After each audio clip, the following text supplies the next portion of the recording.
So here's something that happened to a friend of mine a couple years ago. He walked into a dealership, found a car he liked, sat down with the salesperson, and the very first question they asked him was not, "How much do you want to spend?" It was, "What monthly payment works for you?"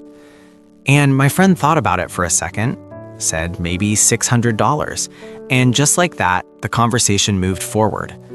He drove home that day feeling pretty good about himself. He got a car he liked, the payment fit into his budget, and the whole thing felt pretty manageable. What he didn't realize, and what almost nobody realizes in that moment, is that question, that one simple question about monthly payments, is one of the most expensive traps in personal finance. And today, I want to show you exactly why. Let's start with how car dealerships actually make money. Most people think the dealership makes money by selling cars, and that's true, but it's only part of the story. The bigger money, the quieter money, comes from financing. When you walk in asking about a monthly payment instead of a total price, you have just handed the dealership enormous control over the transaction, because monthly payments can be stretched across longer and longer loan terms to make almost any car feel affordable. A $45,000 car financed over 72 months at 7% interest has a monthly payment of around $760. That sounds manageable to a lot of people. But stretch that same loan to 84 months, 7 years, and the payment drops to around $670.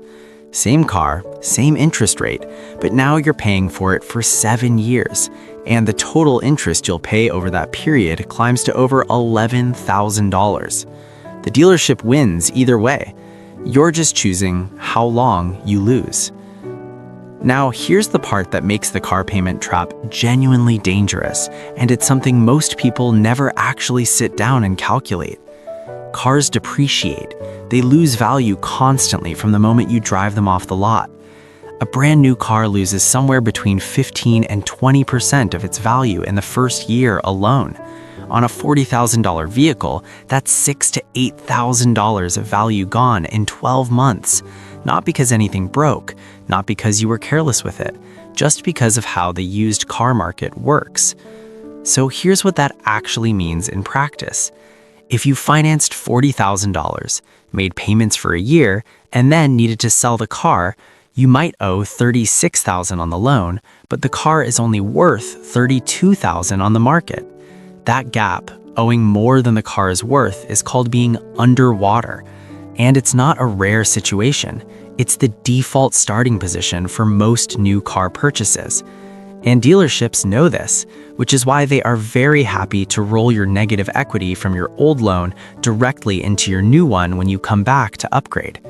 And people do come back. That's the other thing about the car payment trap. Once you're in it, the system is designed to keep you in it.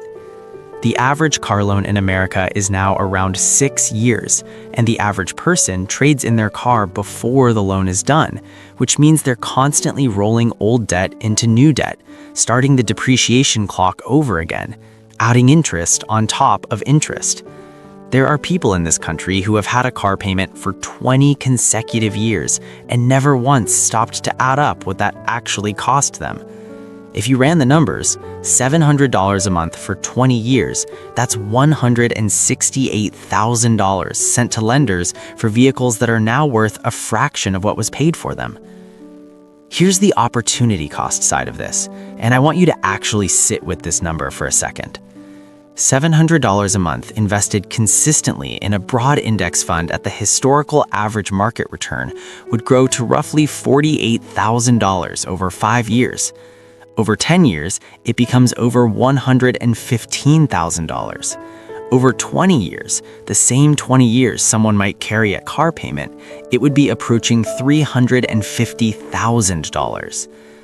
I'm not saying everyone should invest instead of owning a car. Obviously, transportation is necessary.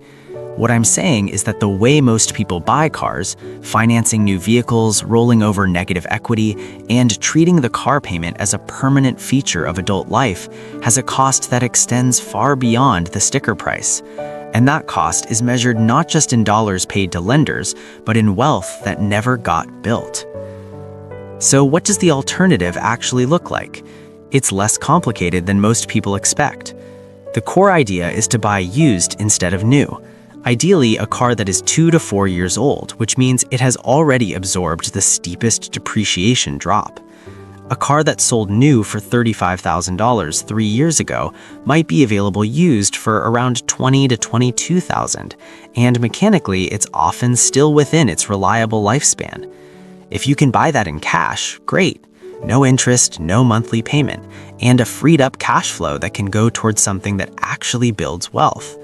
If you need financing, a smaller loan on a used vehicle at a shorter term means you pay dramatically less in total interest and you build equity in the asset rather than chasing it. It's not about driving a bad car. It's about understanding that the transportation decision and the wealth building decision are connected, and that the way most people make one quietly destroys the other. Look, I'm not here to tell you what to drive or to make anyone feel bad about decisions they've already made. Most people who are in this trap didn't walk into it knowingly.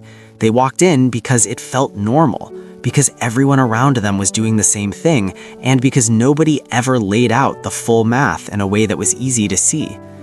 Car dealers are very good at making expensive decisions feel simple and manageable, and the monthly payment question is the sharpest tool they have. But once you see how the whole system works, the depreciation, the interest, the negative equity cycle, the opportunity cost, you can't really unsee it. And that's the point. Financial freedom doesn't usually come from one big, dramatic decision. It comes from 100 smaller decisions made with a clear picture of what they actually cost. The car payment is one of the biggest ones most people never look at clearly. Now you have. If you want to keep seeing this kind of breakdown every week, hit subscribe. This is exactly what this channel is about.